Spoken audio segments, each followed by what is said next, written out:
নমস্কার। আজ আপনাদের কাছে রটন্তী কালী পুজো নিয়ে কিছু কথা বলবো। মাঘ মাসের কৃষ্ণপক্ষের চতুর্দশী তিথি ধরে মা রটন্তী দেবীর পুজো হয়।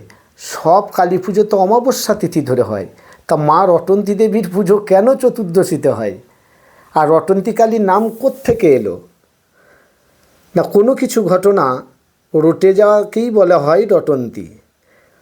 এমন কি ঘটনা রটে গিয়েছিল? সেই শাস্ত্রের কথা, যা পুরাণের কথা। ভগবান শ্রীকৃষ্ণ আমার রাধারানীকে বংশীর ধ্বনি করতেন, আর সেই বংশীর ধ্বনি রাধারানীর কর্ণে যখনই প্রবেশ করত, তখন রাধারানী আমার গৃহকর্মের কাজ সম্পূর্ণ হোক আর নাই বা হোক, সকলকে উপেক্ষা করে দিন না রাত নয় বাড়ির বাইরে বের হয়ে যেতেন। কোথায় যেতেন? না, গোবিন্দের সাথে সাক্ষাৎ করবার লাগে। বাড়িতে তো জটিলা কুটিলা আছে, অর্থাৎ শাশুড়ি ননদি। ঘরের বধূমাতা দিনের পর দিন, রাত নেই দিন নেই, কারোর সাথে পরামর্শও করে না, কারোর কথাও রাখে না, সকলকে উপেক্ষা করে যায় কোথায়? মনে মনে রাগ হয়। আয়ান ঘোষকে তো দিনের পর দিন বলতে থাকে। আয়ান ঘোষ বিশ্বাস করে না, বলেন না, মোটেই হতে পারে না, আমাদের রাধারানী ওরকম স্বভাবেরই নয়।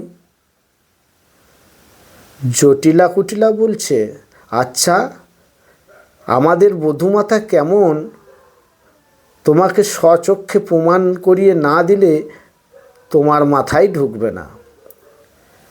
রাধারানী তো গৃহকর্মের কাজ সুসম্পন্ন করে একদিন বাড়িতে রাত্রিবেলায় বসে আছেন। গোবিন্দ আমার মাঘ মাসের কৃষ্ণপক্ষের চতুর্দশী তিথির চলছে ঘুটঘুটে অন্ধকার রাত, এই রাত্রিবেলায় রাধারানীকে বংশীর ধ্বনি করেছেন। রাধারানীর কর্ণে যেমনই গোবিন্দের বংশীর ধ্বনি গিয়ে প্রবেশ করেছে, রাধারানী তৎক্ষণাৎ বাড়ির বাইরে বের হয়ে গেলেন। জটিলা কুটিলা দেখলেন, এ কী ব্যাপার?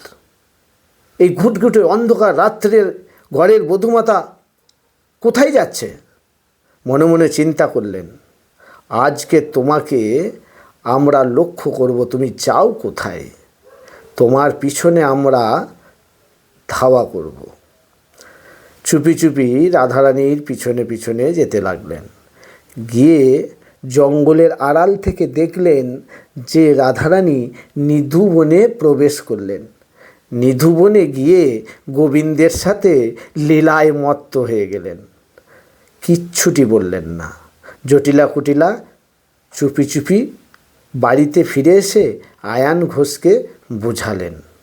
আয়ান ঘোষ তো বিশ্বাস করলেন না, মানতে রাজি নয়। আয়ান ঘোষকে স্বচক্ষে প্রমাণ দেওয়ার জন্য, স্বচক্ষে দেখাবার জন্য আয়ান ঘোষকে টানতে টানতে নিয়ে চললেন ওই নিধুবনে। রাধারানী অন্তর্যামী, গোবিন্দ তো আমার অন্তর্যামী। রাধারানী বুঝতে পারলেন আজ এই নিধুবনে আয়ান ঘোষ আসছেন।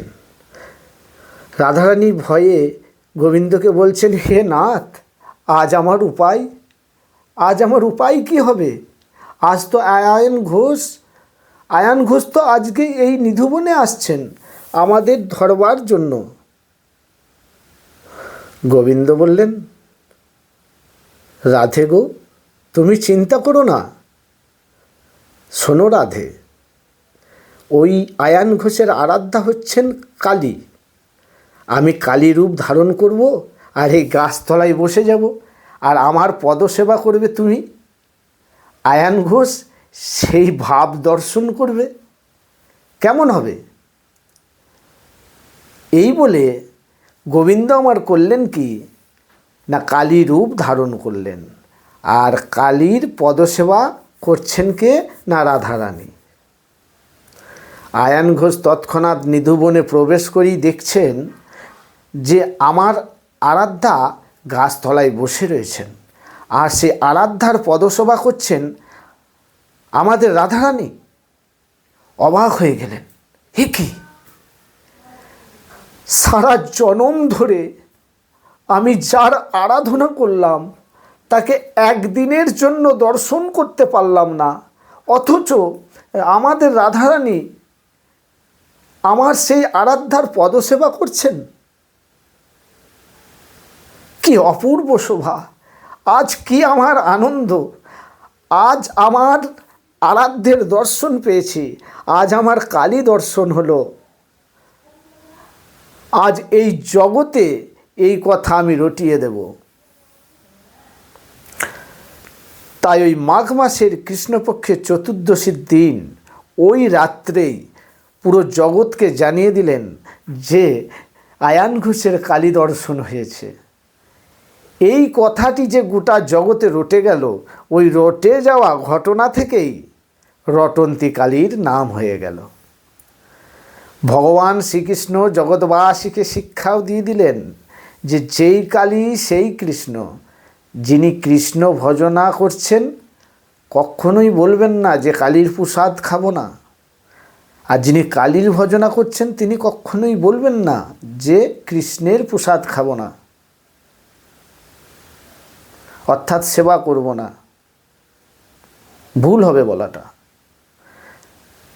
যে ভক্ত হয় তার মধ্যে দ্বিধা থাকে না, বিভেদ থাকতে পারে না। আমি গোবিন্দকে ভজনা করি, আমি গোবিন্দকে ভালোবাসি, আমি মা দুর্গার সামনে গিয়েও আমি বলবো জয় রাধে, হে গোবিন্দ, হে মা দুর্গা, তোমায় প্রণাম করি। কালীকেও গোবিন্দ রূপে দেখতে হবে, দুর্গাকেও গোবিন্দ রূপে দেখতে হবে। যতক্ষণ না ঈশ্বর দর্শন হচ্ছে এই গোবিন্দময় জগতে সবই গোবিন্দ। আপনার দুপাশে চোখের সামনে যা কিছু নজরে আসবে সবই গোবিন্দময় জগতে গোবিন্দ। গোবিন্দই জগৎবাসীকে শিক্ষা দিলেন যে কালী কৃষ্ণ, কৃষ্ণই কালী, বিভেদ কিছু নেই। অতএব আমরা বিভেদ রাখব না। চলুন এবার জেনে নিই রটন্তী কালী পুজো করলে আমাদের কি ফল হয়। রটন্তী কালী পুজো করলে ভক্তি শ্রদ্ধার সাথে যদি পুজো করা হয় তাহলে দাম্পত্য কলহ মিটে যায়। স্বামী স্ত্রীর মধ্যে মনোমালিন্য যদি থাকে তাহলে গভীর ভালোবাসায় পরিণত হয়, সেই সংসার সুখের হয়।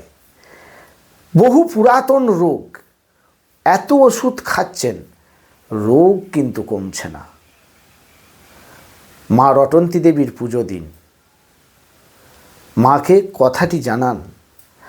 আপনার যে শরীর অসুস্থ মায়ের কাছে জানান, ভক্তি শ্রদ্ধার সাথে পুজো দিন মাকে, আপনি রোগ থেকে মুক্ত হয়ে যাবেন।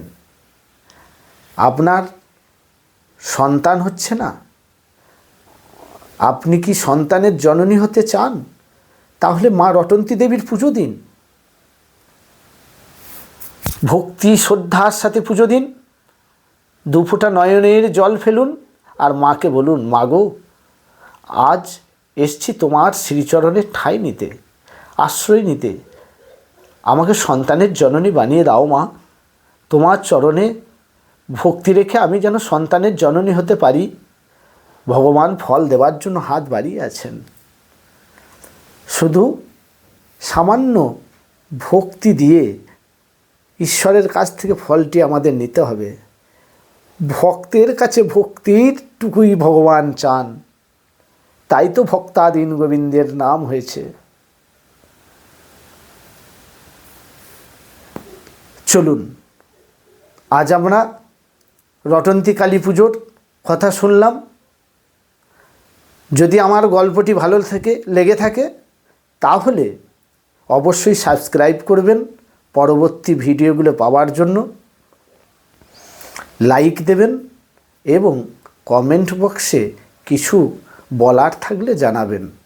আর এই অধম দাসানুদাসের যদি কিছু ভিতরে থেকে থাকে অবশ্যই তা উত্তর দেবে। জয় রাধে, জয় গুরু, জয় সীতারাম, সকলের মঙ্গল হোক। জয় রটন্তী মায়ের জয়।